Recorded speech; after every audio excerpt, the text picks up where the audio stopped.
हर जवान और हर किसान को भारत के माथे का तिलक बनाया। कौशल विकास और साक्षरता से हर युवा को आत्मनिर्भर बनाया।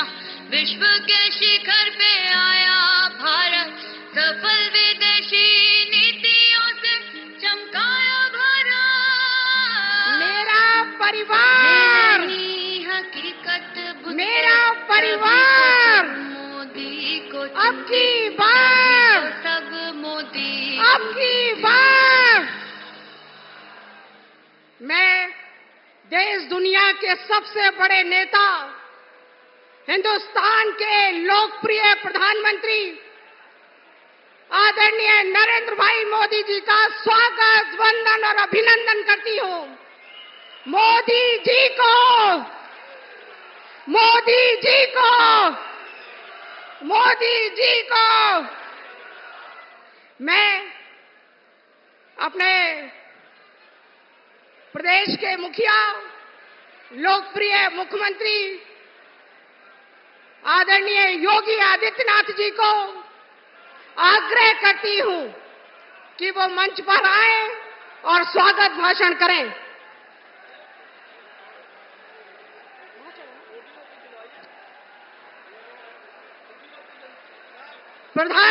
प्रधानमंत्री जी को अलीगढ़ का ओडीओपी भेंट कर उनका स्वागत करें। आदरणीय प्रदेश के मुखिया, लोकप्रिय मुख्यमंत्री आदरणीय योगी आदित्यनाथ जी देश दुनिया के सबसे बड़े नेता का अभिनंदन, वंदन और स्वागत कर रहे हैं। मोदी जी को, मोदी जी को, मोदी जी को हमारे दोनों प्रत्याशी अलीगढ़ के आदरणीय सतीश गौतम जी और हाथरस से आदरणीय भाई अनूप प्रधान जी एक एक फूल कली देकर स्वागत और वंदन करेंगे। कमल के फूल से स्वागत करने का काम करेंगे। फूल उनके हाथ में।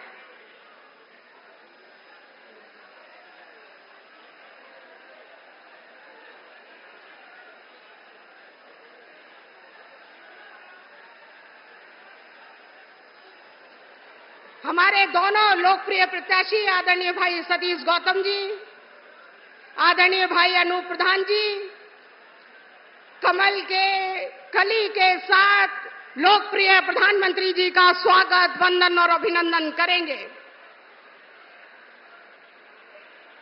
माननीय प्रधानमंत्री जी का स्वागत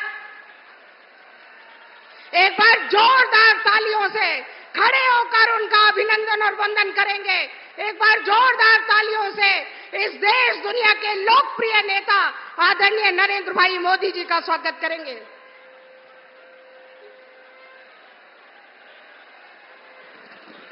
भारत माता की, भारत माता की, भारत माता की, वंदे वंदे वंदे। बहनों और भाइयों, देश की इस पौराणिक और ऐतिहासिक नगरी अलीगढ़ में देश के यशस्वी प्रधानमंत्री और दुनिया के सबसे लोकप्रिय राजनेता आदरणीय श्री नरेंद्र मोदी जी हम सब के बीच में अपना योग्य मार्गदर्शन देने के लिए यहां पर उपस्थित हुए हैं। मैं अलीगढ़ और हाथरस की जनता जनार्दन की ओर से आदरणीय प्रधानमंत्री जी का हृदय से स्वागत करता हूं, अभिनंदन करता हूं। मंच पर उपस्थित प्रदेश सरकार के मेरे सहयोगी मंत्रीगण श्री असीम अरुण जी, श्री संदीप सिंह जी, हमारे लोकप्रिय प्रत्याशी अलीगढ़ से श्री सतीश गौतम जी, हाथरस लोकसभा सीट से लोकप्रिय प्रत्याशी श्री अनूप वाल्मीकि जी, आज के इस कार्यक्रम में उपस्थित भारतीय जनता पार्टी, राष्ट्रीय लोकदल और सहयोगी दलों के सभी पदाधिकारीगण, सभी माननीय जनप्रतिनिधिगण और भारी संख्या में उपस्थित सभी बहनों और भाइयों, आप सबकी ओर से इस महत्वपूर्ण नगरी में मैं आज आदरणीय प्रधानमंत्री जी का हृदय से स्वागत करता हूं, अभिनंदन करता हूं। बहनों और भाइयों, लोकसभा चुनाव के पहले चरण का चुनाव संपन्न हुआ। 102 लोकसभा सीटों पर पूरे देश के अंदर जिस प्रकार का एक उत्साह और उमंग जनता जनार्दन के मन में प्रधानमंत्री मोदी जी के 10 वर्ष के कार्यों को ध्यान में रख करके जनता जनार्दन का जो आशीर्वाद प्राप्त हो रहा है, हम कह सकते हैं उत्तर प्रदेश के प्रथम चरण की 8 लोकसभा सीटों पर विपक्षी दलों की कोई खाता नहीं खुलने जा रहा है और दूसरे तीसरे चरण के लिए भी उसी बात का आह्वान करने के लिए आज एक बार फिर से आदरणीय प्रधानमंत्री जी का मार्गदर्शन अलीगढ़ और हाथरस की जनता जनार्दन को प्राप्त होने जा रहा है।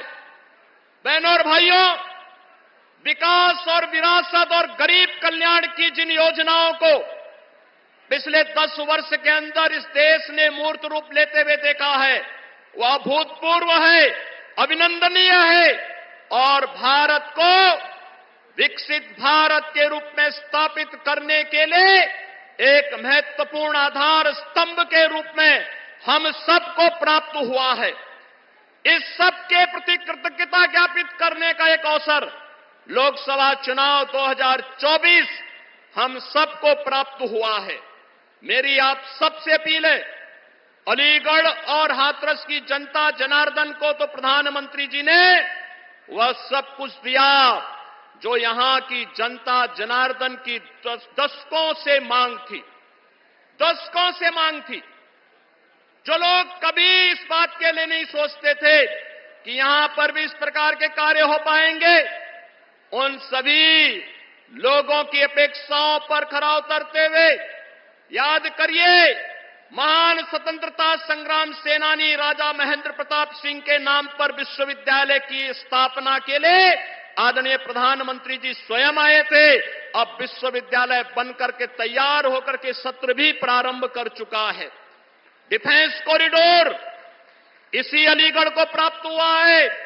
और बहनों और भाइयों, आपने अयोध्या देखी होगी, रामनवमी के अंदर भगवान राम का सूर्य तिलक 500 वर्षों का इंतजार समाप्त करने और इस अद्भुत अलौकिक अवसर का आप सबको आनंद और गौरव प्रदान करने वाले आदरणीय प्रधानमंत्री जी हम सबके सामने है, पास में और वर्तमान में खड़े हैं।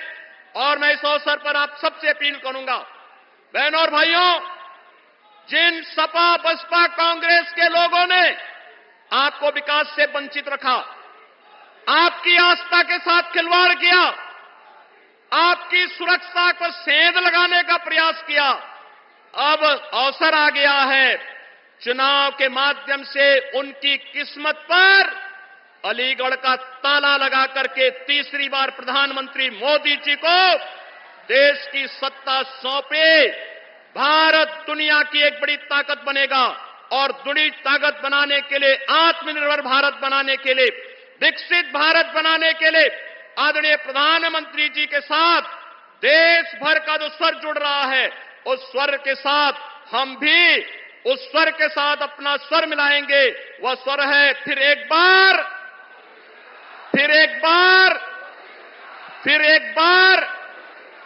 अब की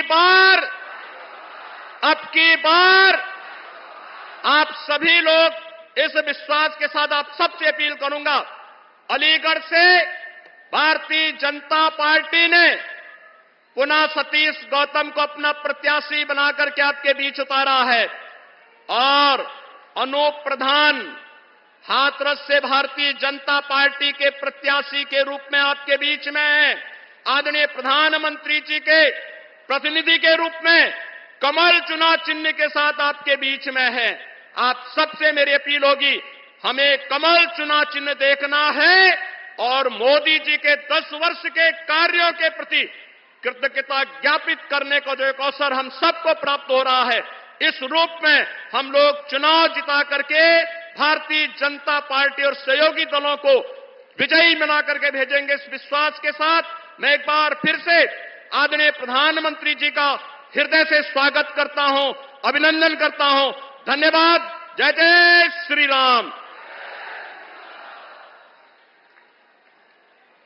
बहुत धन्यवाद और आभार लोकप्रिय मुख्यमंत्री आदरणीय योगी आदित्यनाथ जी।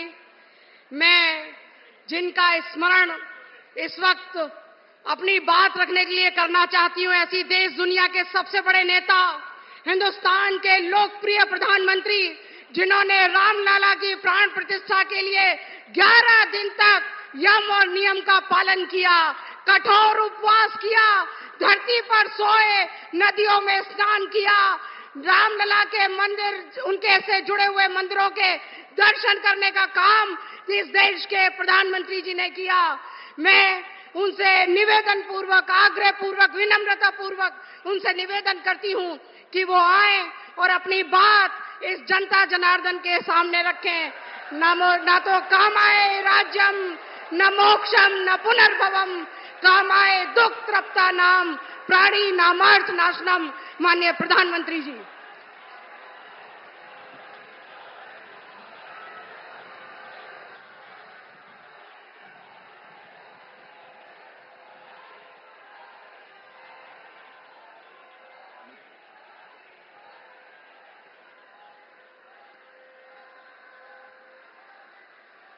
भारत माता की,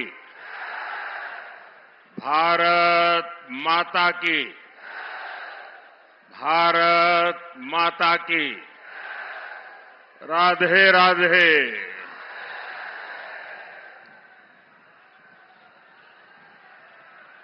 इसी मैदान में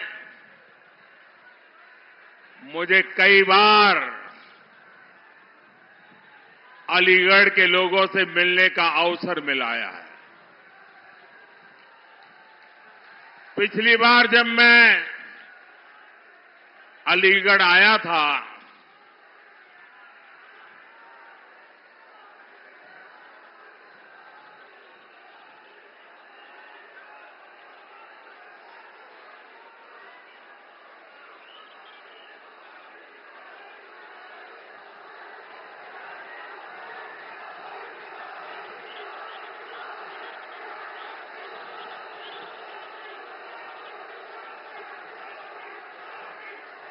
आपका मन भर जाए फिर मैं बोलना शुरू करूं।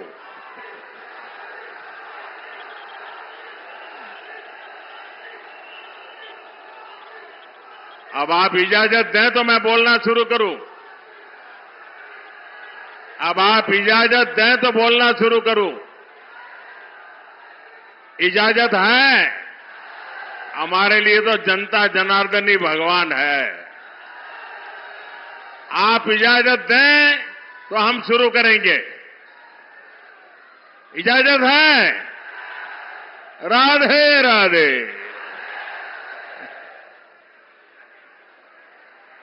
मैं पहले भी अलीगढ़ आया हूं और पिछली बार जब मैं अलीगढ़ आया था तब मैंने आप सबको अनुरोध किया था कि सपा और कांग्रेस के परिवारवाद, भ्रष्टाचार और तुष्टीकरण की फैक्ट्री में ताला लगा दीजिए।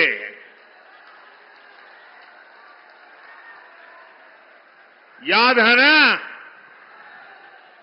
और आपने ऐसा मजबूत ताला लगाया, ऐसा मजबूत ताला लगाया कि दोनों शहजादों को आज तक इसकी चाबी नहीं मिल रही।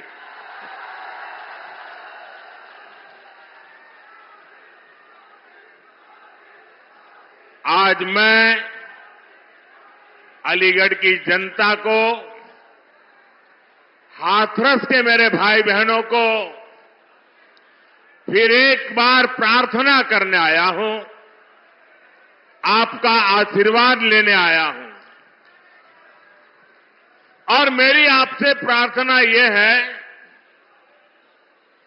कि अच्छे भविष्य की, विकसित भारत की चाबी भी आप ही के पास है। अब देश को गरीबी से पूरी तरह से मुक्त करने का समय आ गया है। अब देश को भ्रष्टाचार से पूरी तरह मुक्त कराने का समय आ गया है।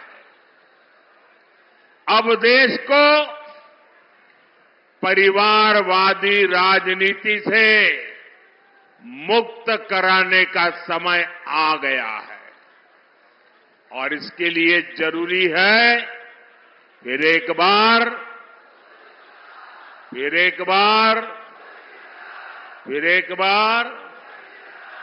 साथियों, इस बार अलीगढ़ में 26 अप्रैल को और हाथरस में 7 मई को मतदान है। आपको अलीगढ़ से मेरे छोटे भाई सतीश गौतम जी को और हाथरस से मेरे अनन्य साथी अनूप वाल्मीकि जी को भारी मतों से जिताना। और इसके लिए मुझे आपके आशीर्वाद चाहिए। और आप भले यहां वोट हमारे सतीश जी को देंगे होंगे या अनूप जी को देते होंगे, लेकिन ये पक्का मानिए, जब कमल के निशान पर बटन दबाएंगे ना, तो मोदी को सीधा आपका वोट मिल जाएगा। तो मैं ये वोट मोदी के लिए मांगने के लिए आया हूं। आपका आशीर्वाद मिलेगा, आपका आशीर्वाद मिलेगा, भरपूर मिलेगा। अच्छा, हमें एक और बात भी याद रखनी होगी। एक तरफ फसल की कटाई का समय है, शादी ब्याह का भी समय है, और गर्मी तो पूछो मत, है, सब कुछ है। लेकिन भाइयों बहनों, देश से तो बड़ा कुछ नहीं होता ना। देश से बड़ा कुछ होता है। देश का इतना बड़ा महत्वपूर्ण चुनाव है, हमें सारे काम छोड़ करके वोट करना चाहिए कि नहीं करना चाहिए? सुबह सुबह वोट करना बहुत जरूरी है। करोगे? धूप निकलने से पहले वोट हो जाए, जलपान से पहले मतदान हो जाए। आपके एक एक वोट का बहुत महत्व है। अब आप देखिए, पहले आए दिन बॉर्डर पर बम गोले चलते थे, गोलियां चलती थी, और आए दिन हमारे वीर सपूत शहीद होते थे।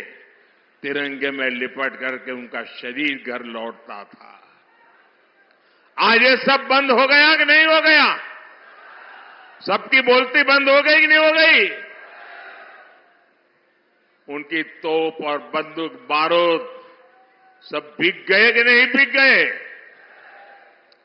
पहले आए दिन आतंकी बम फोड़ते थे, सीरियल ब्लास्ट होते थे। अयोध्या को नहीं छोड़ा, काशी को नहीं छोड़ा, हर बड़े शहर में आए दिन बम धमाका। अब सीरियल बम धमाकों पर भी अब फुल स्टॉप लग गया है कि नहीं लग गया है। और जो फर्स्ट टाइम वोटर है ना, उनको शायद याद नहीं होगा, तब वो 5 साल, 7 साल, 8 साल, 10 साल के होंगे। जरा याद कीजिए, आपके परिवार में पूछिए, उस समय अखबारों में, टीवी पर एडवर्टाइजमेंट आता था। और एडवर्टाइजमेंट क्या होता है कि कहीं पर भी कोई लावारिस चीज दिखाई दे तो उसके दूर रहना, उससे छूना मत। कहीं बैग दिखाई दे, कहीं कुकर दिखाई दे, कहीं टिफिन का बॉक्स दिखाई दे, उधर पास मत जाना, तुरंत पुलिस को जानकारी देना।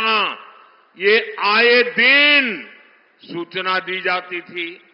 एयरपोर्ट पे जाओ तो इसका अनाउंसमेंट होता था, रेलवे स्टेशन पर जाओ उसका अनाउंसमेंट होता था, बस स्टेशन पर जाओ अनाउंसमेंट होता था कि लावारिस चीजों को हाथ में लगाओ। इन मेरे फर्स्ट टाइम वोटर है ना, तब बहुत छोटे थे, उनको मालूम नहीं होगा। ये सरकार लगातार बोलती थी, सूचना देती थी। क्यों? क्योंकि इन लावारिस चीजों में बम रखे जाते थे और कोई निर्दोष व्यक्ति उसको हाथ लगाता था, वो मौत के घाट उतर जाता था। भाइयों बहनों, ये मोदी योगी का कमाल है, ये सारा बंद हो गया। हुआ कि नहीं हुआ? शांति मिली कि नहीं मिली? और जब शांति मिलती है तो सुरक्षा मिलती है तो विकास होता है कि नहीं होता है? पहले आर्टिकल 370 के नाम पर जम्मू कश्मीर में अलगाववादी शान से जीते थे और हमारे फौजियों पर पत्थर चलाते थे। अब इन सब पर फुल स्टॉप लग गया कि नहीं लग गया? लग गया कि नहीं लग गया? पहले अलीगढ़ में भी आए दिन कर्फ्यू लगता था। अगल बगल के लोगों को अलीगढ़ आना है तो फोन करके पूछते थे, भाई शांति है ना, मैं आऊं तो चलेगा ना? शादी की तारीख तय करनी हो तो पूछते थे, यार कहीं दंगा हो जाए, ऐसे इलाके में शादी नहीं करेंगे, कहीं और करेंगे। ये हाल था कि नहीं था? ये गया कि नहीं गया? ये योगी जी ने करके दिया है आपको। साथियों, दंगे, हत्या, गैंग वॉर, फिरौती, ये सब तो सपा सरकार का ट्रेडमार्क ही था। यही उनकी पहचान थी और उनकी राजनीति भी उसी से चलती थी। एक समय था जब हमारी बहन बेटियां घर से बाहर निकल नहीं पाती थी। योगी जी की सरकार में अपराधियों की हिम्मत नहीं है कि वो नागरिकों का अमन चैन बिगाड़े। साथियों, कांग्रेस, सपा जैसी पार्टियों ने हमेशा तुष्टीकरण की राजनीति की और मुसलमानों के राजनीतिक, सामाजिक, आर्थिक उत्थान के लिए कभी कुछ नहीं किया। और जब मैं पसमानदा मुसलमानों की मुसीबत की चर्चा करता हूं तो इनके बाल खड़े हो जाते हैं, क्योंकि ये ऊपर के लोगों ने मलाई खाई है और ये पसमानदा मुसलमानों को भी उसी हालत में जीने के लिए इन लोगों ने मजबूर कर दिया है। साथियों, इसी क्षेत्र में 3 तलाक से पीड़ित कितनी ही बेटियों का जीवन तबाह हो गया था, और सिर्फ बेटियों का नहीं, और 3 तलाक के कारण मुसीबत में आई उस बेटी, उसके पिता, भाई, परिवार सब परेशान हो जाते थे। अब मोदी ने 3 तलाक के खिलाफ कानून बनाकर उनका जीवन भी सुरक्षित किया है।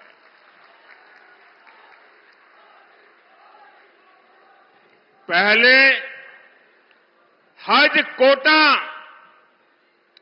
कम होने की वजह से कितनी मारामारी होती थी, उसमें भी रिश्वतखोरी चलती थी, और ज्यादातर रसूखदार लोग ही हज जाने का मौका पाते थे।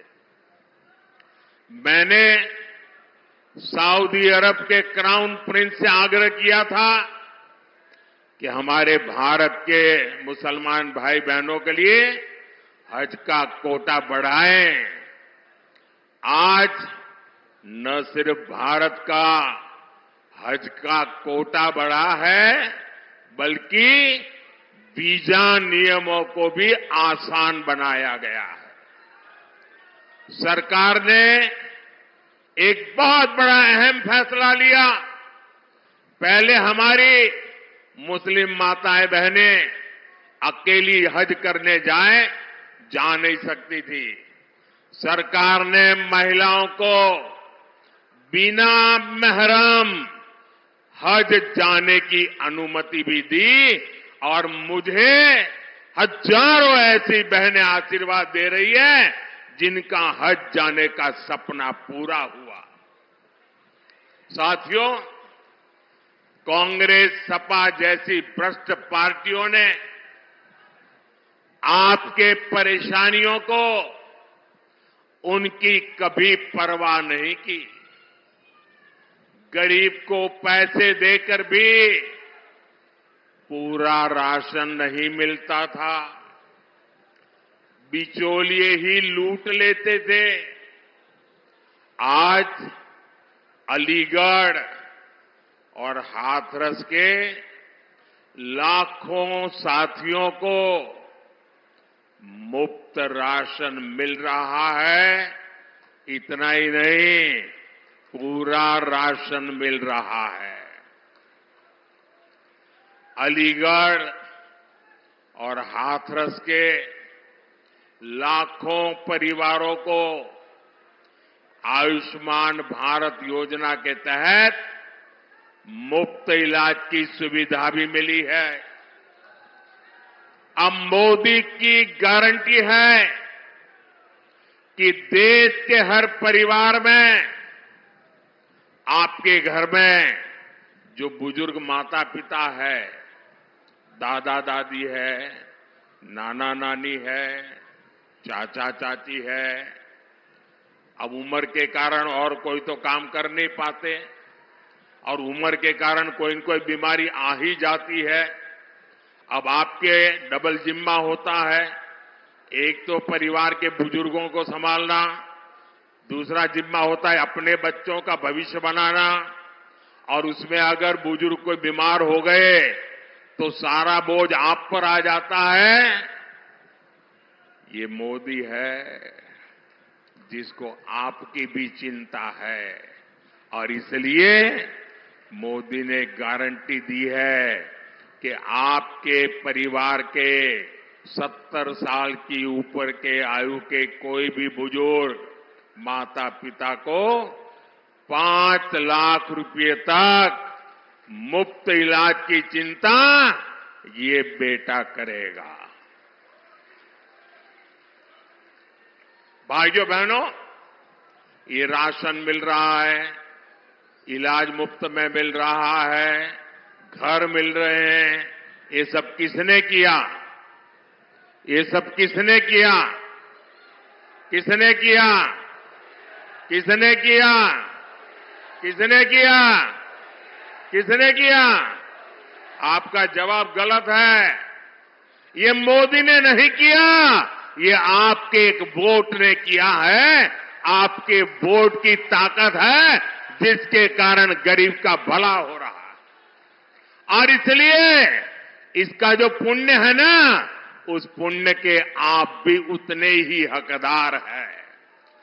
भाइयों और बहनों, आजकल जब मैं कहता हूं कि 10 साल में जो किया वो तो ट्रेलर है, ट्रेलर।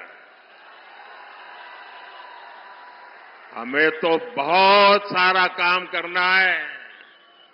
और जब मैं इतनी सारी बातें बताता हूं ना, तो ये सपा कांग्रेस वालों को समझ ही नहीं आता ये मोदी कहां ले जा रहा है।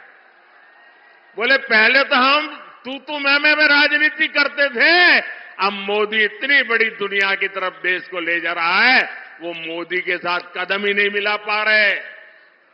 अभी क्षेत्र में देखिए, अलीगढ़ में हवाई अड्डा बन गया, पड़ोस में जेवर में इंटरनेशनल एयरपोर्ट बन रहा है, गाजियाबाद अलीगढ़ नेशनल हाईवे बन गया, अलीगढ़ कानपुर नेशनल हाईवे बन गया, हाथरस भी मथुरा बरेली एक्सप्रेसवे से जुड़ रहा है। अलीगढ़ और हाथरस दोनों रेलवे स्टेशन आधुनिक बनाए जा रहे हैं। ये एएमयू तो थी यहां, अब राजा महेंद्र प्रताप यूनिवर्सिटी का भी निर्माण पूरा होने वाला है। ऐसे ढेर सारे काम इस क्षेत्र में हुए हैं।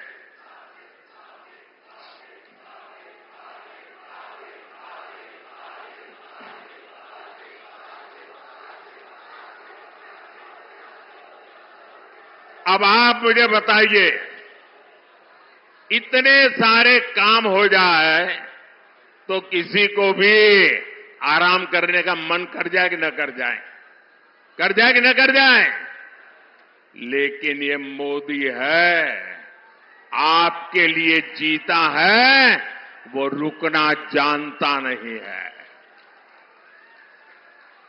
और इसलिए क्योंकि मैंने तय किया है, आपका सपना ही मेरा संकल्प है।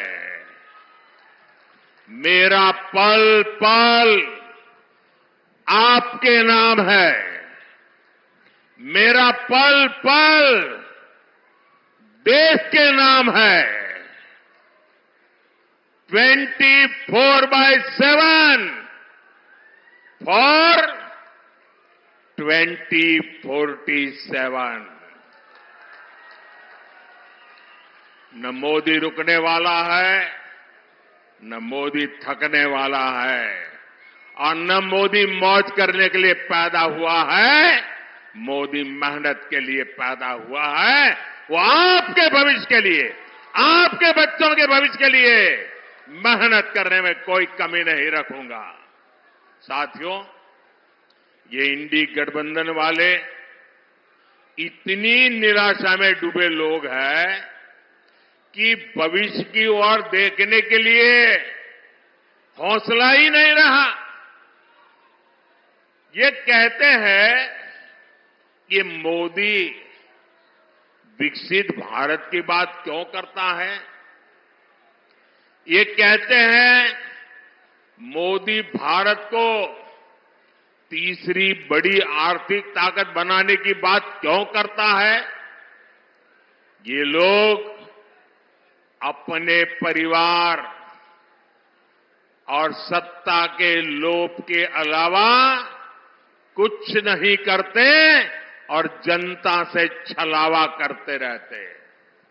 साथियों, कांग्रेस और इंडी गठबंधन के एक और खतरनाक इरादे से मैं आज देश के लोगों को अलीगढ़ के लोगों को आगाह कर रहा हूं, मैं देशवासियों को आगाह करना चाहता हूं। कांग्रेस और इंडी गठबंधन की नजर अब आपकी कमाई पर है, आपकी संपत्ति पर है। कांग्रेस के शहजादे का कहना है कि उनकी सरकार आई तो कौन कितना कमाता है, किसके पास कितनी प्रॉपर्टी है, किसके पास कितना धन है, किसके पास कितने मकान है, उसकी जांच कराएंगे। इतना ही नहीं, वो आगे कहते हैं कि ये जो संपत्ति है उनको सरकार अपने कब्जे में लेकर उसको सबको बांट देगी, ये कहते हैं। ये मैनिफेस्टो उनका कह रहा है। भाइयों बहनों, आप सोचिए, हमारी माताओं बहनों के पास सोना होता है। ये सोना अवसरों पर सिर्फ शरीर पर पहन करके प्रभाव पैदा करने के लिए नहीं होता है। हमारे देश में माताओं बहनों के पास जो सोना होता है, कितना ही कम क्यों न हो, वो स्त्री धन होता है, पवित्र माना जाता है, कानून भी उसकी रक्षा करता है। अब इनकी नजर कानून बदलकर हमारी माताओं बहनों की संपत्ति छीनने का भी खेल खेला जा रहा है। उनका मंगलसूत्र, उस पर उन लोगों की नजर है। माताओं बहनों का सोना चुराने का इरादा। इतना ही नहीं, वो सर्वे करना चाहते हैं कि जो नौकरी पेशा वर्ग है, जो कर्मचारी है, उन्होंने अपनी बच्चों की पढ़ाई के लिए, बच्चों की शादी के लिए जो एफडी की है, फिक्स डिपॉजिट की है, किसकी कितनी सैलरी और कितनी एफडी है, उसकी भी जांच होगी। किसके पास एक वाहन है, किसके पास 2 वाहन है, उसकी भी जांच होगी। यानी किसके पास कितनी जमीन है, उसकी भी जांच होगी। व्हीकल कितने हैं, उसकी जांच होगी। कांग्रेस इसका सर्वे कराएगी और फिर कांग्रेस कब्जा करेगी। सरकार के नाम पर कब्जा करके आपकी संपत्ति को छीन करके बांटने की बात कर रही है। कांग्रेस यहां तक जाएगी, अगर आपका गांव में पुराना पैतृक घर है, बच्चों के भविष्य के लिए आपने शहर में मानो छोटा फ्लैट ले लिया, और अगर पता चला कि आपका गांव में भी एक घर है, तो 2 में से 1 छीन लेंगे कि आपको 2 की जरूरत नहीं है, जिसको नहीं उसको दे देंगे। कांग्रेस के लोग कहेंगे कि आपके पास गांव में एक घर तो पहले से ही है। ये माओवादी सोच है, ये कम्युनिस्टों की सोच है। ऐसा करके कितने ही देशों को वो पहले बर्बाद कर चुके हैं। अब यही नीति ये कांग्रेस पार्टी और इंडिया अलायंस भारत में लागू करना चाहती है। आपकी मेहनत की कमाई, आपकी संपत्ति पर कांग्रेस अपना पंजा मारना चाहती है। आपका स्त्री धन लूटना चाहती है। माताओं बहनों का मंगलसूत्र अब सलामत नहीं रहेगा, ये कांग्रेस ने कहा है। इन परिवारवादी लोगों ने देश के लोगों को लूटकर अपना इतना साम्राज्य बना लिया है। आज तक इन्होंने अपनी अकूट संपत्ति से देश के किसी गरीब को कुछ नहीं दिया। अब इनकी नजर देश के लोगों की संपत्ति पर पड़ गई है। साथियों, जनता के धन को लूटना, देश की संपत्ति को लूटने कांग्रेस अपना जन्मसिद्ध अधिकार समझती है। आपको याद होगा, देश आजाद हुआ तब से सेना की हर खरीद में घोटाले करने वाली कांग्रेस कभी भी यहां डिफेंस कॉरिडोर नहीं बनवा सकती। बीजेपी की वजह से अब हमारा यूपी आत्मनिर्भर भारत, आत्मनिर्भर सेना का बहुत बड़ा हब बनने जा रहा है। और जो लोग योगी जी की पहचान सिर्फ बुलडोजर से करते रहते हैं, मैं उनकी जरा आंखें खोलना चाहता हूं, उनकी आंखें खोलना चाहता हूं। उत्तर प्रदेश में आजादी के बाद जितना औद्योगिक विकास नहीं हुआ, वो अकेले योगी जी के कालखंड में हुआ है। वन डिस्ट्रिक्ट वन प्रोडक्ट का उनका मिशन आज पूरे देश में नई इज्जत बना रहा है।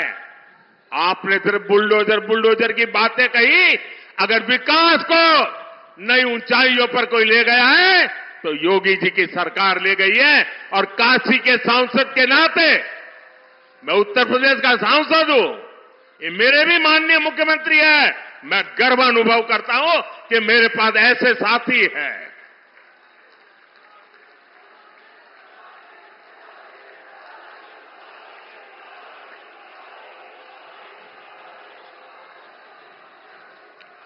कुछ दिन पहले ही हमने ब्रह्मोस मिसाइल की पहली खेप फिलीपींस को निर्यात की है। आने वाले दिनों में ये घातक ब्रह्मोस, ये मिसाइल भी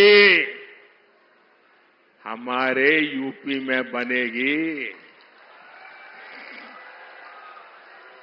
अलीगढ़ में डिफेंस कॉरिडोर में आपको गर्व होता है कि नहीं होता है? ब्रह्मोस मिसाइल बने यहां, कौन होगा जिसको गर्व नहीं होगा भाइयों? साथियों, डिफेंस कॉरिडोर के साथ ही इस क्षेत्र के पास डेडिकेटेड फ्रेट कॉरिडोर की भी ताकत है। मालगाड़ियों के लिए जो अलग रूट बनाया गया है, इससे यहां दूसरे उद्योगों को भी बहुत ज्यादा फायदा होगा। अलीगढ़, हाथरस और आसपास के छोटे, लघु और कुटीर उद्योग, ये सभी विकसित भारत की ऊर्जा है। आपके काम को बढ़ावा मिले, इसलिए योगी जी की सरकार वन डिस्ट्रिक्ट वन प्रोडक्ट पर और अब पूरे देश में वन डिस्ट्रिक्ट वन प्रोडक्ट पर बल दिया जा रहा है। और अलीगढ़ के ताले हो, हाथरस की हिंग हो, मेटल उद्योग हो, गारमेंट उद्योग हो, गुलाल उद्योग हो, भाजपा सरकार हर उद्योग की ताकत बढ़ा रही है। यहां के लघु उद्योगों को मुद्रा योजना से भी बहुत मदद मिली है। मुद्रा योजना के तहत भी हम भाजपा ने 20 लाख रुपए तक का लोन देना तय किया है। साथियों, इस क्षेत्र में हमारे विश्वकर्मा साथी भांति भांति के काम से जुड़े हैं। कोई मूर्तिकार है, कोई पॉटरी काम करता है, कोई कपड़ा सिलता है, कोई जूते बनाता है। ऐसे मेरे सभी परिवारों के लिए 13,000 करोड़ रुपए की विशेष पीएम विश्वकर्मा योजना बनाई गई है। साथियों, मोदी की हर गारंटी का सीधा लाभार्थी गरीब है। लाभार्थी मेरा गरीब को लाभ मिलता है। मेरा दलित भाई परिवार है, मेरा पिछड़ा भाई परिवार है, और इन गारंटियों का लाभ मध्यम वर्ग को भी होता है। फैक्ट्री वाले को, दुकान वाले को, मजदूर को, गाड़ी चलाने वाले को, सबको होता है। अब जैसे अलीगढ़ और हाथरस में गरीबों के 40,000 से ज्यादा पक्के घर बन चुके हैं। इन घरों को बनाने के लिए जो सामान लगता है वो तो यहां के कारखानों से, यहां की दुकानों से ही जाता है। यानी गरीब को घर मिला और बाकियों को उससे काम मिला। और अब तो मोदी ने 3 करोड़ नए घर बनाने की गारंटी दी है। और घर बनेगा तो सीमेंट लगेगा, ईंट लगेगी, टाइल भी लगेगी, दूसरा हार्डवेयर भी लगेगा। और इतना ही नहीं, जब झुग्गी झोपड़ी में रहता है तब ताला लगता है क्या? नहीं लगता ना। और घर मिल गया तो ताला लगेगा कि नहीं लगेगा? और ताला कहां से जाएगा? ताला अलीगढ़ से जाएगा। आप कल्पना कीजिए, कितने ही गरीबों का जीवन सुधरेगा, कितना कारोबार बढ़ेगा। भाइयों और बहनों, इस क्षेत्र को गंगा और यमुना दोनों का आशीर्वाद प्राप्त है। यहां खेती, किसानों को ताकत कैसे मिले, गन्ना किसानों की ताकत कैसे बढ़े, इसके लिए भाजपा लगातार काम कर रही है। हमने पीएम किसान सम्मान निधि के तहत अभी तक करीब 3 लाख करोड़ रुपए किसानों के खाते में भेजे हैं। अब हमने सहकारी क्षेत्र में अनाज भंडारण की सबसे बड़ी योजना शुरू की है। बीजेपी ने अपने मैनिफेस्टो में भी कहा है कि हम आलू, टमाटर, प्याज इन किसानों के लिए विशेष स्टोरेज क्लस्टर बनाएंगे। इसका बहुत अधिक लाभ अलीगढ़ और हाथरस के किसानों को होगा। साथियों, ये क्षेत्र ब्रज की देहरी है, 84 कोस परिक्रमा की धरती है। यहां खैरेश्वर महादेव और 9 देवी सिद्धपीठ जैसे आस्था स्थल है। यहां तीर्थ यात्रा और पर्यटन के लिए अद्भुत संभावनाएं हैं। और इस धरती ने कल्याण सिंह जी, बाबूजी जिनको हम कहते थे, और अशोक सिंघल जी ऐसे नर रत्नों को देश को दिया है। ये हम सभी के लिए कितने गर्व की बात है कि 500 साल बाद भव्य राम मंदिर हम देख रहे हैं।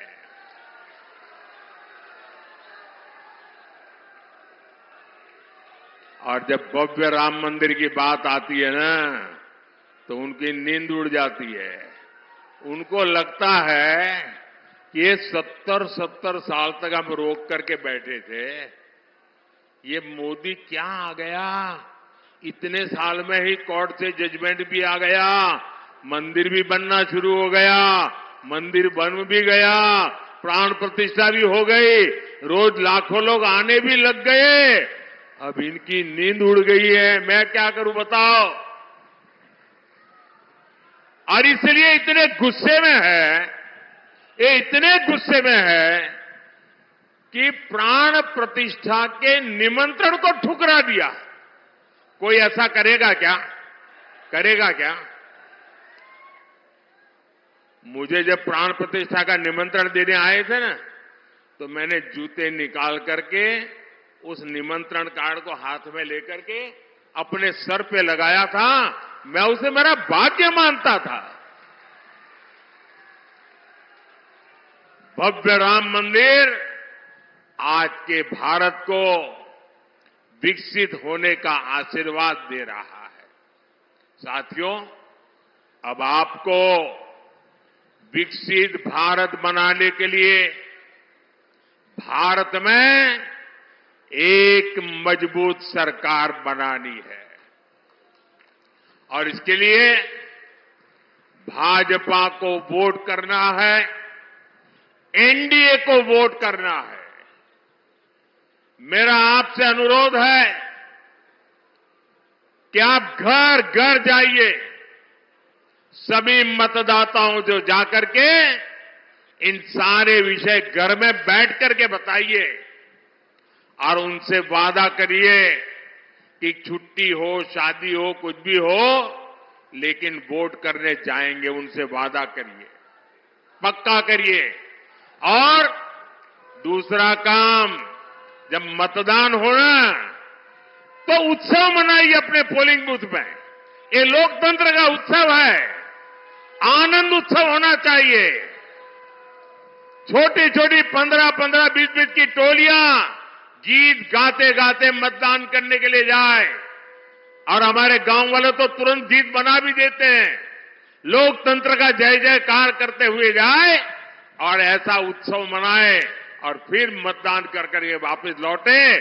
और तीसरा काम, हमें पोलिंग बूथ जीतना है। हमें एक भी पोलिंग बूथ हारना नहीं है। घर घर जाओगे, घर घर जाओगे, जरा मुझे जोर से हाथ ऊपर करके बताइए, घर घर जाओगे, घर घर जाओगे, मतदाताओं को मिल करके बात बताओगे। दरवाजे पर पर्चा दे करके नहीं आना है, घर में जाके बैठना है, उनका पानी पीना है, उनसे 5 मिनट 10 मिनट बात करनी है। करोगे? करोगे? छोटे छोटे जुलूस निकाल करके उत्सव मनाते हुए मतदान करोगे? पहले मतदान फिर जलपान, पहले मतदान फिर जलपान। जब तक मतदान नहीं करेंगे, जलपान नहीं करेंगे, ये बात पक्की करोगे? और फिर पोलिंग बूथ जीत के दिखाओगे? पहले से रिकॉर्ड मतों से जीतोगे? पक्का जीतोगे? अच्छा, मेरा एक काम करोगे? करोगे? मेरा पर्सनल काम है, जरा हाथ ऊपर करके बताइए, करोगे? देखिए, घर घर जाना और जाकर के कहना कि अपने मोदी जी अलीगढ़ आए थे और मोदी जी ने आपको राधे राधे कहा है, राम राम कहा है। घर घर मेरा प्रणाम पहुंचा देंगे। मेरे साथ बोलिए, भारत माता की, भारत माता की, भारत माता की।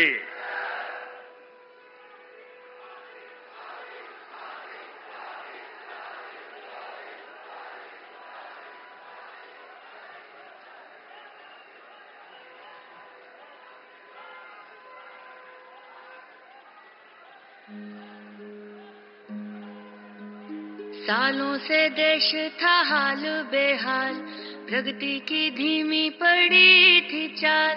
फिर देश नमो को चुनकर लाया, नमो ने भी अपना वादा निभाया। उन्नत देश जो था बस सपना, बस यही था सपना उसका अपना। चुनता रहा वो राह सही, जो जनहित में हो चुना वही। सपने नहीं हकीकत बुनते, तभी तो सब मोदी को चुनते, तभी तो सब मोदी को चुनते।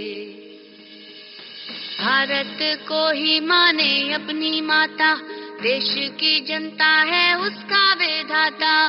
नाम से पहले वो काम को चुनता, तभी तो उसकी हर कोई सुनता।